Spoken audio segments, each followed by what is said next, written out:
better get this right. That looks like a kind of ray generator. Anything could happen here. I'll do my best.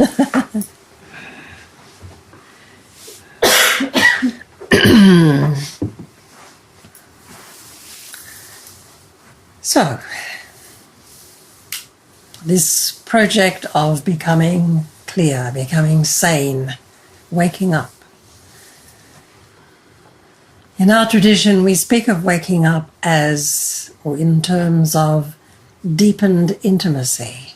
It's a beautiful word, intimacy. Not only does it draw us into the sense of closeness, a complete fit, a complete, in a sense, the touch of reality upon this very mind and heart. But it's also pointing to intimation, the fact that we can have 1,000 tiny intimations, 10,000, even in a single day, 10,000 intimations of, of this waking up that we seek, of this letting the mystery become more clear. Not knowing is most intimate, said an old teacher. And so this is a clue to where, I guess you could say, the waking up lies. Strangely enough, this waking up does not clear the mystery up, as Robert Aitken put it. We're not here to do that, to clear the mystery up. That's the thinking mind. That's the mind that wants to take control, take hold of, the grasping kind of mind. We're here to let the mystery become more clear. And so the way into this matter in our Zen tradition, and what always forms a traditional first talk of any session, is the koan mu, the one-word gate of the one-word Dharma gate we call mu. And mu is unresolvable by knowing. It depends upon the art of not knowing. So how do we get to that? How do we allow not knowing to penetrate this deepest self?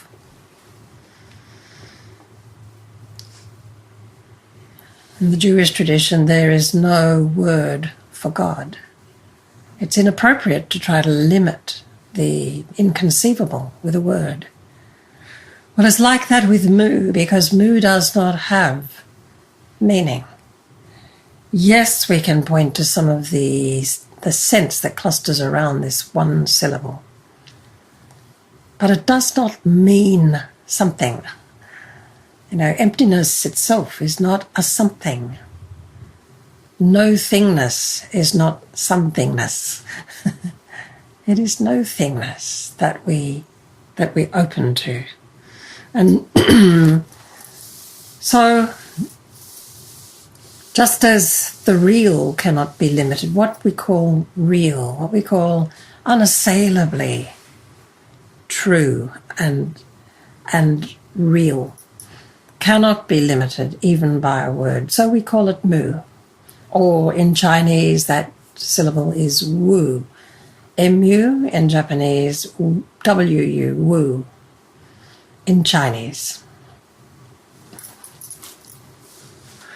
So I think we can safely say you wouldn't be here in this room if you hadn't glimpsed something about the mysterious quality of being. In a sense, you're here probably because you're not content to be short of that mystery, to live at some careful distance from what every human heart knows is an utterly mysterious matter. We are here. We take that as if it's commonplace, but can it possibly be a commonplace to exist, to be here, to be alive, and to be conscious of this. So that's something of the mystery that we allow to become more clear, the miraculous nature of being itself. And I don't think you would be here unless you'd also glimpse something of the kind of shabbiness with which we make ourselves up much of the time, and make up the world much of the time. What we accept as being human or a human being is a oddly self-estranged kind of being. Subtly self-estranged, subtly alienated, and apart from, standing apart from all that is not me, as we would say, as language allows us to say.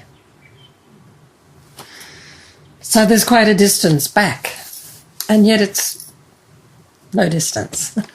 It's this close. So this tiny one-word moo is kind of like a barrier that is placed consciously. That by taking up the koan, we place it in front of ourselves as a barrier so that we can win a way past, not the barrier, but ourselves. Because it is this very self that is the barrier that has to dissolve into forgetting the self, as Dogen puts it. And that interesting fact is that a little bit like a chicken hatching out of an egg and then saying, if you took the microphone and asked the chicken, okay, tell me about the egg. The chicken would say, what egg?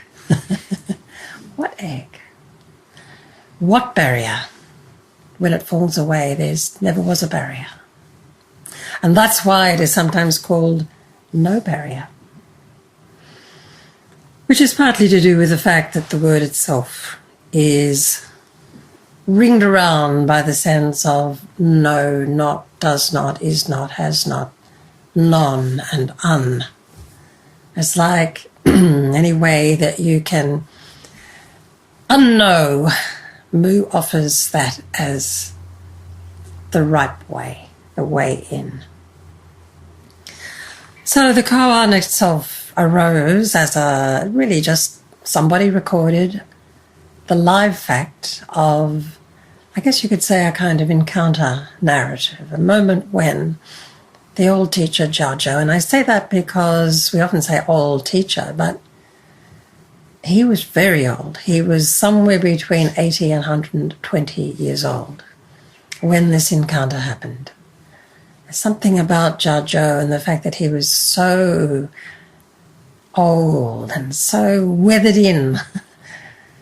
People used to say a light played around his lips when he spoke. But the beautiful thing about Teisho is really that he met every single person who was ever in front of him with a question, with a comment. He met them exactly where they were, never even one iota off. So this particular monk came to him and asked, does a dog have Buddha nature or not?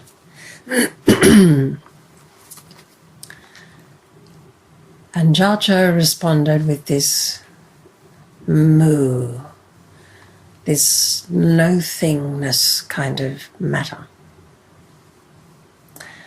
So if you take it as no, then it is offering that to both having and not having. In a way, it's turning the monk back upon himself, upon ourselves, that one word. To study the way is to study the self, to turn around and examine the self as mystery rather than rather tedious fact. And so mu is the lifting of that tedium of what we think we know. It's the loosening of the grip of our grip, really, upon what we think we know, and the security we feel that might afford Even though all things are constantly passing quickly away, they're turning into something else.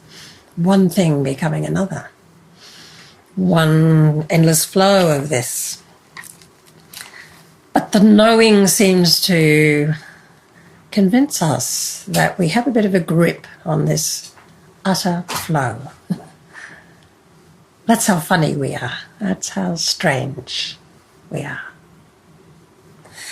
Well, so, does a dog have Buddha nature or not? I think we can probably safely say that even lapdogs, and they can be some of the most confused animals I've ever seen, because I think that they live in handbags, or that they might be a kind of accessory to a human being. It's a very, very disturbing kind of matter for a dog. But gradually they adjust to the human need in that respect.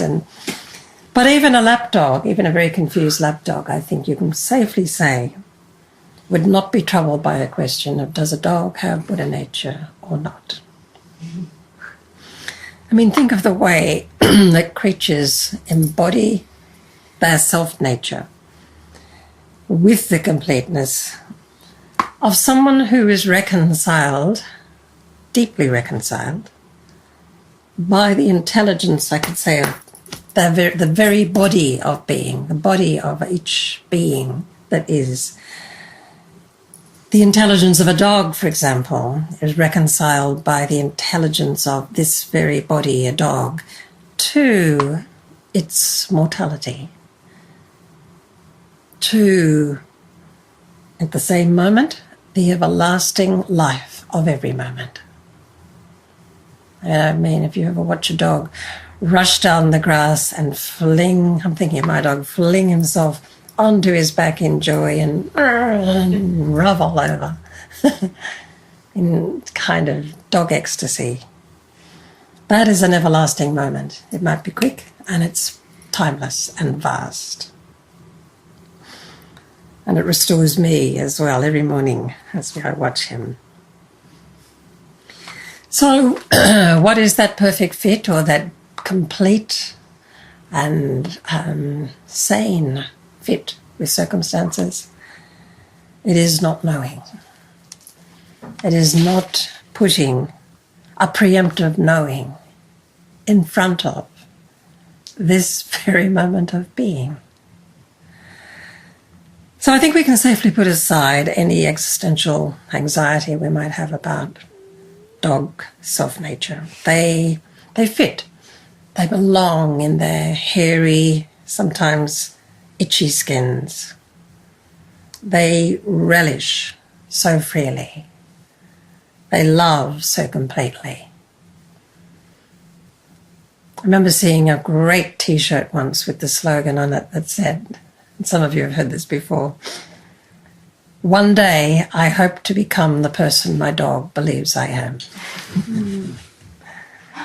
And it has that. Dogs do offer that radiant trust in the people who belong to them, to their mob. So this moo or woo or not or non or un does not not have. Both are taken care of by this one word, moo, having and not having. Wu Men, in his comment, in the verse rather, to this case, which forms the very first case of the gateless gate, or the gateless barrier, as it's sometimes translated. Mu is the first and opening case of that. And the verse says, or begins with a bit of has or has not, body is lost, life is lost. It's worth letting that look into you with a bit of has or has not, this endless bifurcating mind, this desire to have or this desire to have not, this endless itch of preference. Body is lost, life is lost somehow in that very endless, moving off quality of the mind. Moving off from what is, and thus avoiding the freedom of being right here and now.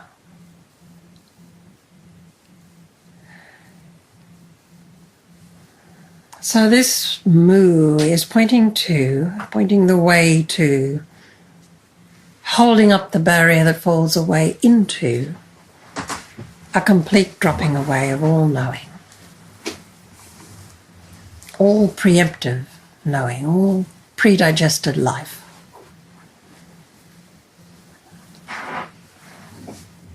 So it's giving us a glimpse of vast emptiness, as Bodhidharma put it. And that was interestingly, in an encounter with an Emperor Wu. I think the name is a complete coincidence.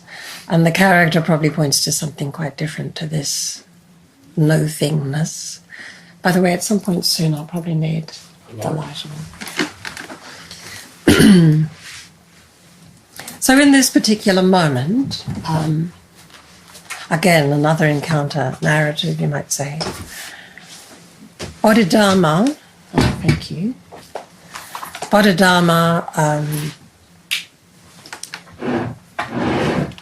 it's at the end of, or not the end, it's halfway through a long journey where Bodhidharma made his way from India to the... I'm guilty. Made his way from India, a long journey, took 3 years apparently to get from India to China. And when he reached China, word spread about this.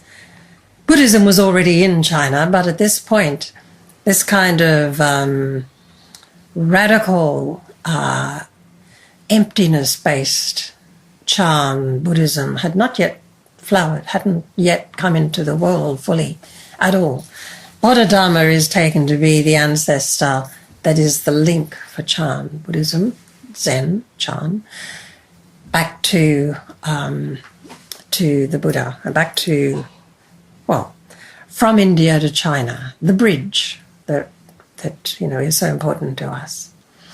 So Bodhidharma arrived in the capital and word spread, and the emperor demanded an audience. Now this emperor was very interested already to be confirmed by this strong character who, with his big red beard, it was, you look at Chinese beards, they're really big and bushy, but different matter with this red-bearded barbarian, as he was called.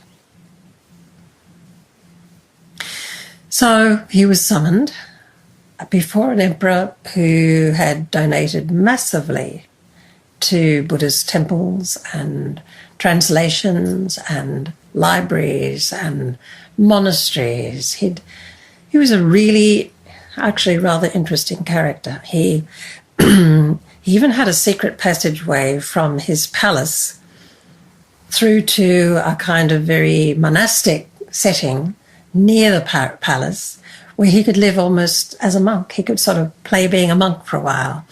And then palace affairs would build up, and they'd get him back by one means or another to be emperor again.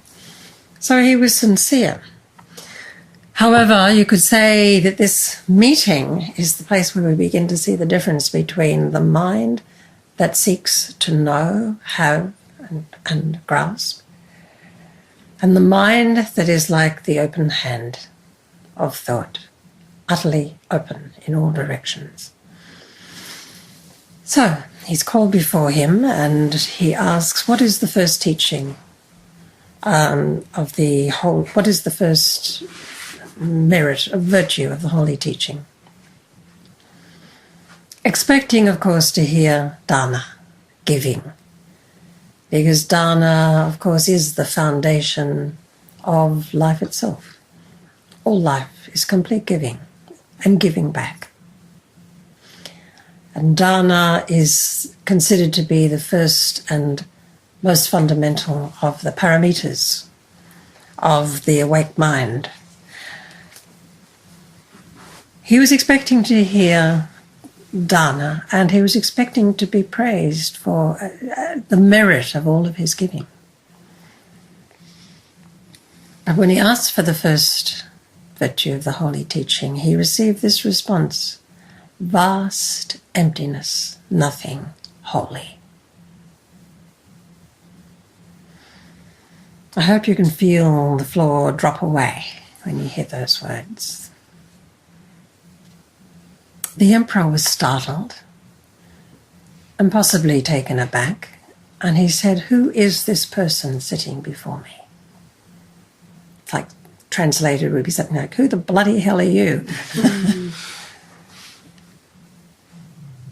Bodhidharma responded, "I don't know. I don't know. I don't know." And this is a complete, open statement. It's not a statement of confusion. It's not a statement of cluelessness. It is a dynamic, willing, true giving away of himself.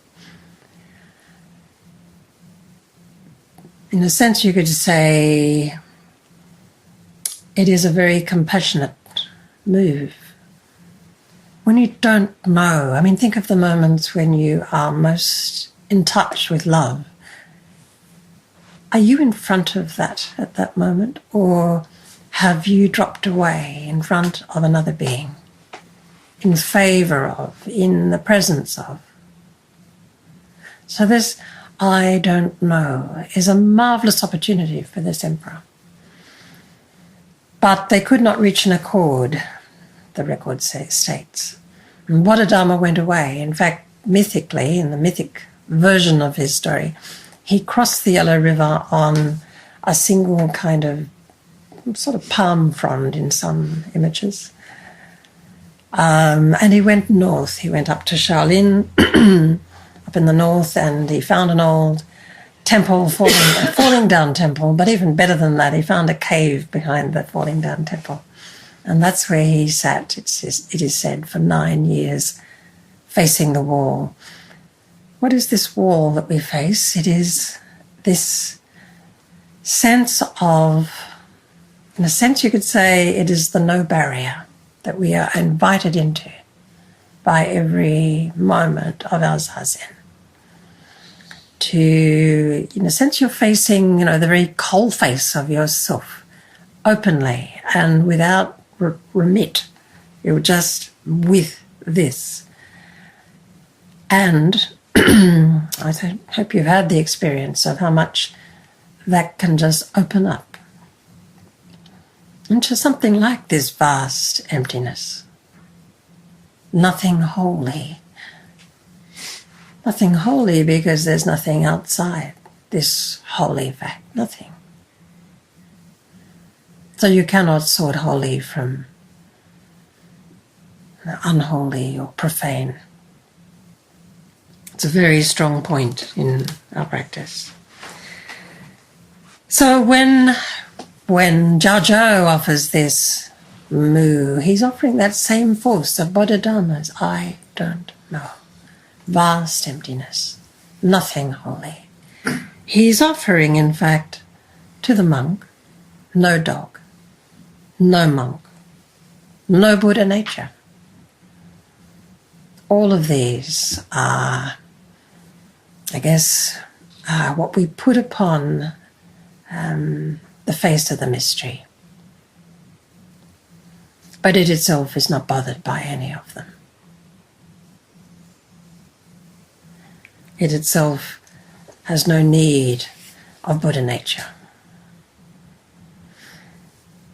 So this one word is the way back to, I guess you could say, becoming more congruent with where and what we are. It's the journey from the sense of self as a sealed unit back into a sense of, the the completeness that all beings share already from the beginning, including every one of us. So Jiaozhou's moo is really a compassionate response to a stranded human being who is in front of him. And it is the offer to expend all the various ways you can make yourself up, expend them, exhaust them on this one-word prayer. It is a kind of prayer. Moo. It's a kind of the deep inside you calling to the deep you cannot yet touch.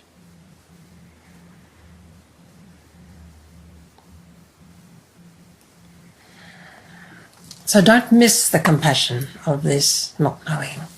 It is the very source from which compassion flows. Perhaps we'll explore that further on another evening. But I'd like to read you what Rujing, or Rujing Tiantong, Tanchong Rujing, this was the teacher of Dogen. This is the Chinese master at 12th through to 13th century, his life, in China, towards the end of the really high point of the Chan flowering in China. Luckily, Dogen found his way to Rujing and brought back in time to Japan this marvellous clear mind that we will never get to the end of exploring. Well, Rujing was his teacher. Rujing was the one in whose presence Dogen experienced this dropping away of body and mind, as he put it. Well, this is what Tian Tong said about Mu. He said, "Thoughts in the mind are confused and scattered. How can they be controlled? Thoughts in the mind are confused and scattered." This is what Women calls the mind road, the sequential way we try to walk towards taking hold of, grasping. When we say understand, we often use the word grasp. I grasped that. Sometimes this mind road, as Women calls it, is called disorderly consciousness. How can they be controlled? In a sense, that's saying, how can we be free within and with this kind of consciousness?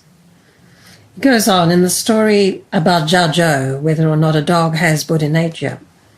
There is an iron broom named Wu, Mu. If you use it to sweep thoughts, they just become more numerous. Then you frantically sweep harder, trying to get rid of even more thoughts. Day and night you sweep with all your might, furiously working away.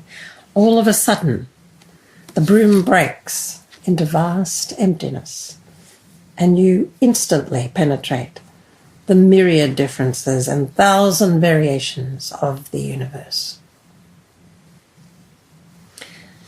The word instantly is interesting. Of course, it's partly referring to the idea that realization breaks suddenly, even in tiny moments and in sometimes dramatic moments. It breaks with a suddenness upon us.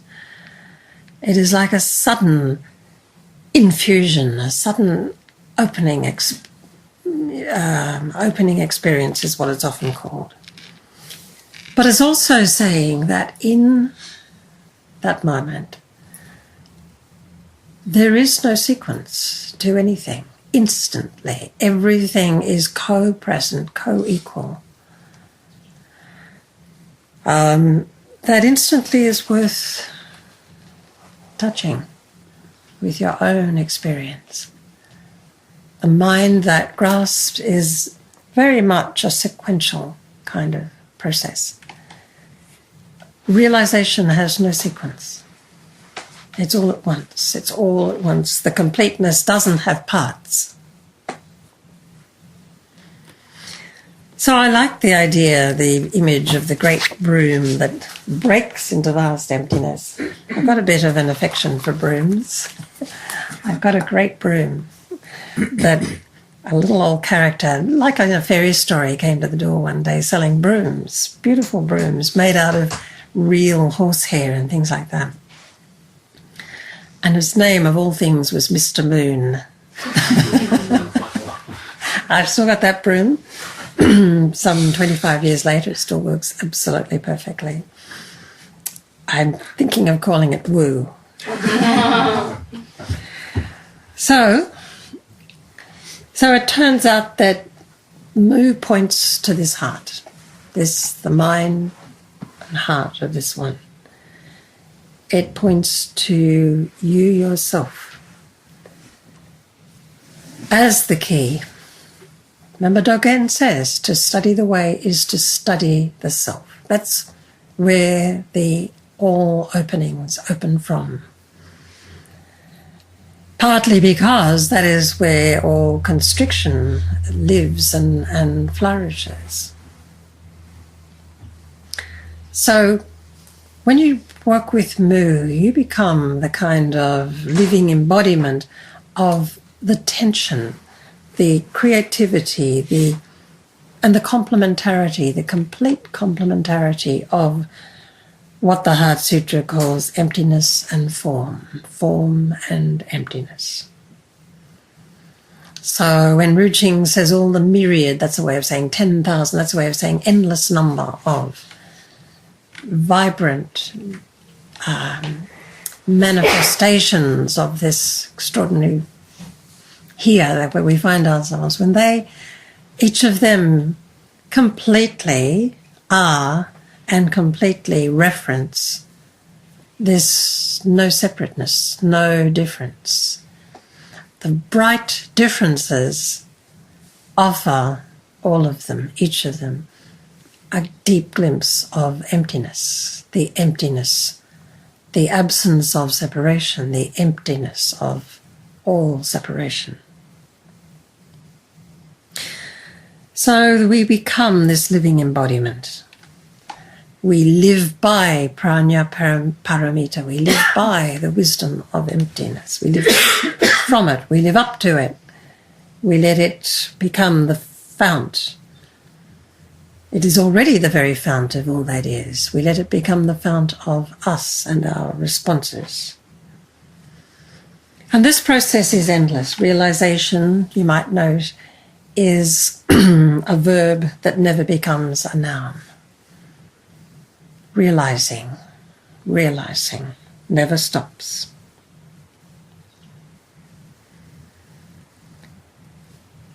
So, in a way, it's like, as I spoke about this morning, just as the body is human, mortal body, just as it is a kind of intelligent, loyal, and ever-present guide back into a complete kind of fit. The sentience of the body, the sentience of all that is here.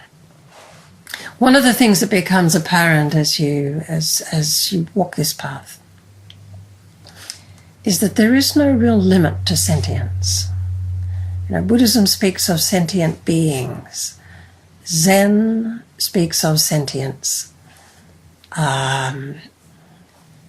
penetrating all that mind can touch. If you think about a river, if you think about mountains or trees or the whole earth, plants, animals, every living being displays sentience.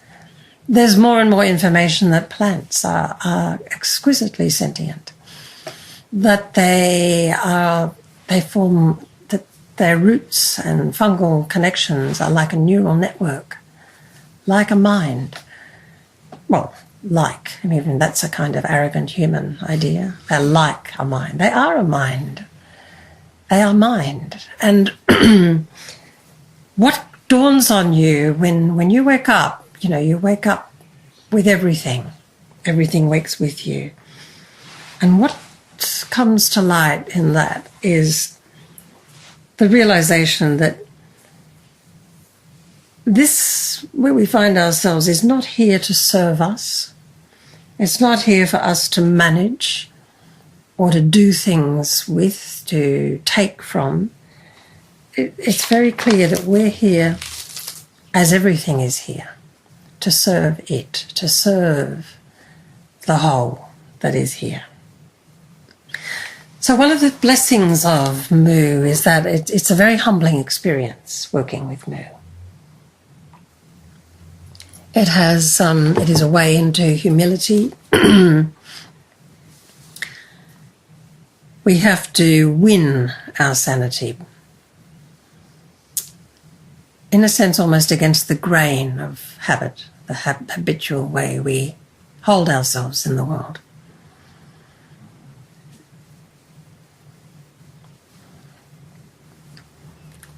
So I don't want to go too much into this, but there's such a strong sense that I touched on this morning that we're living inside a kind of almost blatantly, proudly kind of insane way of the world holding itself. The human world, I mean. And I don't think it's possible that anyone here is unaware of just how arrogant that ignorance is, how much it has its roots in a kind of terrible arrogance. You know, the Iroquois have that beautiful saying that always have an eye on the seventh generation. Any kind of important decision has to be measured against what will this mean 7 generations deep. It's so difficult to anticipate what that would be. You would assume that human reactions and thinking would be extremely cautious and thoughtful.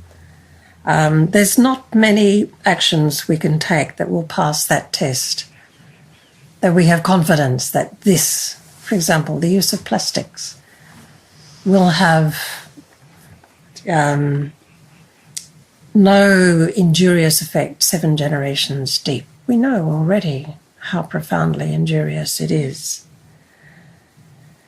So the ecosystems, the systems of sentience, ecosystems of the earth, are an extraordinary matter because they are a distributed intelligence, distributed through numberless beings. And that's what our kind of heated, grasping intelligence comes up against. That grasping is a kind of profound ignorance. It's not just inadequately informed, it's just not wise enough to intuit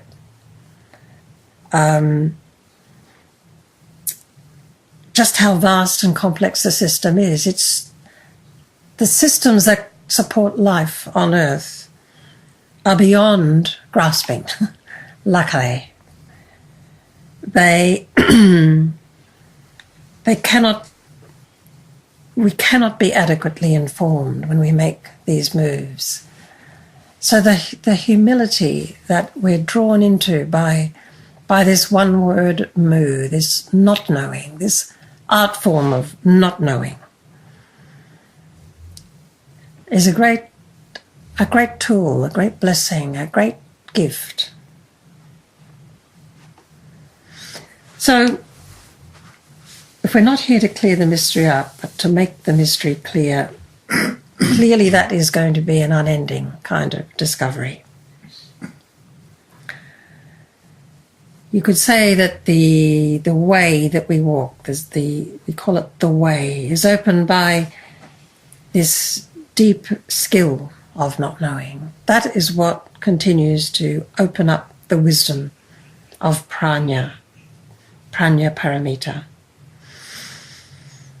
There's a little story in Zen Master Raven that touches in this, where somebody asks, it's Grey Wolf. Grey Wolf is a bit of a occasional visitor to the zendo or to the circle under the tree where, if you don't know Zen Master Raven, it's a kind of avatar for Robert Aitken Roshi.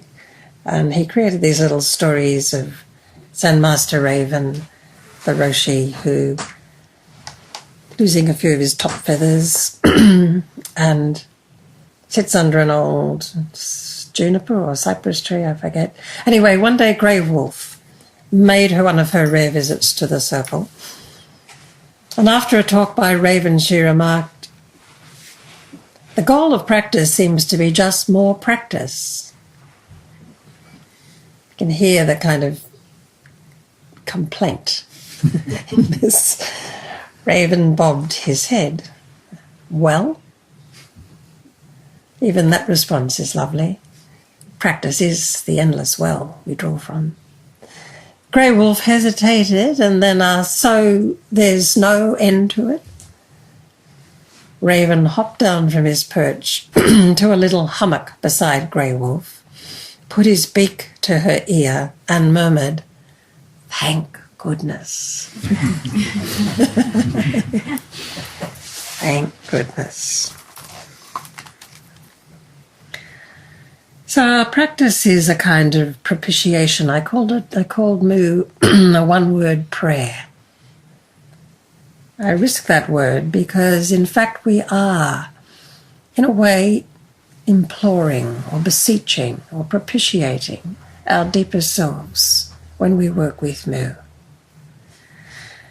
We are propitiating that missing dimension of our understanding, our standing under the mystery of this very being, this very body, the Buddha.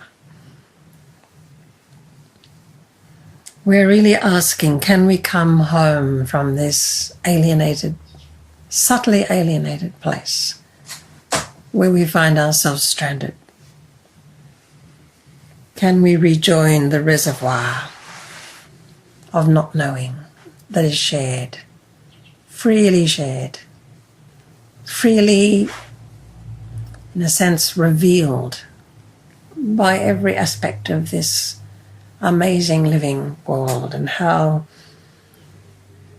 it does without doing, how it creates without creating, how it comes forth without effort. Julianne of Norwich, and she's one of those untold women. We know her name. That's rare among these wise women of the traditions. Julianne of Norwich said these beautiful words that most people know. All shall be well, and all manner of things shall be well. And she goes on, by the purification of the motive, in the ground of our beseeching. So all shall be well, and all manner of things shall be well. This is, in a sense, a beautiful description of a dog's soft nature, very evident in every aspect of how a dog lives. It's evident in all that is ever revealed to us. It's in every detail. When we open, it's clear. Right in front of us, always was. All shall be well, and all manner of things shall be well. Then she says, and this is appointed to the process, by the purification of the motive, of what moves us, by the purification, by the winnowing out of what is most of ultimate value in what moves us. And then she says, in the ground of our beseeching. Beseeching is a beautiful old word, not much in use anymore. It does have the sense of beseeching, of asking, not demanding, of asking with humility, but in an ardent kind of way. There's an ardent openness founded in that humility. Beseeching is like practice itself, a kind of beseeching. Can we come home more fully? So I'll just end with going back to North American, in this case Zuni Indian, a chant of theirs. I'm going to read it several ways, partly because it comes back to breath, where we started this morning. It goes like this: beseeching the breath of the Divine One. I'll read it as it's given, and then I'll read it differently. His life-giving breath, his breath of old age, his breath of waters, his breath of seeds, his breath of riches, his breath of fecundity, his breath of power, his breath of all good fortune, asking for his breath, and into my warm body drawing his breath, I add to your breath, that happily you may always live. So there's a beautiful roundness in this. You know, we practice mindful, aware breathing so that all beings may freely live and come to life, come alive, come awake with us. Now let's change the personal pronoun, beseeching the breath of the Divine One, her life-giving breath, her breath of old age, her breath of waters, her breath of seeds, her breath of riches, her breath of fecundity, her breath of power, her breath of all good fortune, asking for her breath, and into my warm body drawing her breath. I add to your breath, that happily you may always live. And this is addressed to every and all and each being, personally.